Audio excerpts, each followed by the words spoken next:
नमस्कार दोस्तों, आज की इस क्लास में हमारा जो टारगेट है वो ये है कि ये जो इस टाइप का जो पैटर्न प्रोग्राम बनाते हैं, ये पैटर्न प्रोग्राम बनता कैसे है और ये वर्क कैसे करता है। वर्क करने का मतलब कि इसका जो कोड है वो कैसे लिखते हैं, कोड का एक्सप्लेनेशन हम लोग इस वीडियो में समझने वाले हैं।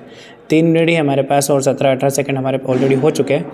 अब इस कोड को समझने पर फोकस करते हैं। मतलब हम C++ में ऐसा कुछ कोड लिखते हैं जिससे हमारा ये कोड कुछ इस प्रकार से आउटपुट देता है। ये इंटरव्यू क्वेश्चंस होते हैं, तो इस कोड को समझना काफ़ी ज़रूरी है और इस कोड को याद नहीं रखना है। इवन किसी भी कोड को याद नहीं रखना होता है, तो कोड को समझना पड़ेगा क्या है इस कोड के अंदर, कि ये आउटपुट में हमको ये एक स्क्वायर बॉक्स देता है।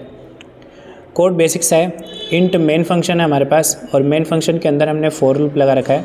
For int i equals to 1, मतलब लूप का इनिशियलाइजेशन 1 से होना है। i की वैल्यू डिफ़ॉल्ट रहेगी 1 और i less than equals to 4, मतलब i की वैल्यू जब तक 4 होगी तब तक ये लूप चलने वाला है। Then i plus plus and here loop के अंदर इनर लूप है जिसमें for int j equals to 1, मतलब j की वैल्यू 1 है। Initialisation of this inner loop, j की वैल्यू 1 रहेगी। j less than equals to 4, मतलब j की वैल्यू, ये जब तक j की वैल्यू 4 से छोटी है उसके इक्वल रहेगी तब तक लूप चलने वाला है। And then j plus plus. इस इनर लूप का काम है सी आउट करवाना, स्टार को सी आउट मतलब प्रिंट करवाना और उसके बाद एक स्पेस प्रिंट करना।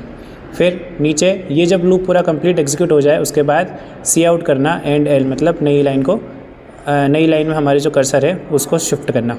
देखो इनिशियलाइजेशन 1 से स्टार्ट हुआ है तो अंदर आएगा कोड, ये वाला लूप पूरा ही एग्जीक्यूट होगा।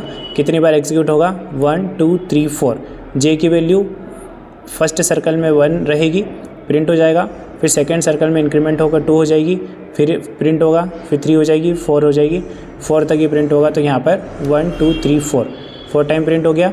ये लूप कंप्लीट एग्जीक्यूट हो चुका है। देन एंड एल क्या करेगा? नई लाइन में शिफ्ट कर देगा हमारे प्रिंटर को या कर्सर को और फिर यहाँ से लूप स्टार्ट होगा।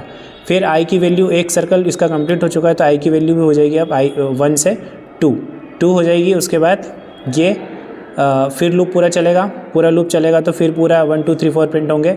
देन i की वैल्यू 3 हो जाएगी, फिर थर्ड 4th हो जाएगी। 4th टाइम ये इनर लूप चलेगा। इस टाइप से 4 टाइम चलेगा। जैसे i की वैल्यू 4 हो गई तो फिर ये लूप फॉल्स हो जाएगा। देन हमारे सामने ये प्रिंट हो जाएगा। मतलब इनिशियलाइज्ड ये i इक्वल्स टू 1 है तो i की वैल्यू 1 है तो एक बार पूरा प्रिंट होगा, ये वाला लूप पूरा चलेगा।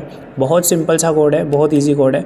इस टाइप से हम लोग एक स्क्वायर बॉक्स प्रिंट कर सकते हैं 4x4 का, मतलब 1 2 3 4 टाइम्स ये प्रिंट करेगा और 4 टाइम्स हमारा आउटर, मतलब जो आउटर लूप होता है उसका काम लाइंस के लिए होता है। मतलब नंबर ऑफ़ लाइंस कितनी होना चाहिए वो आउटर लूप डिसाइड करता है।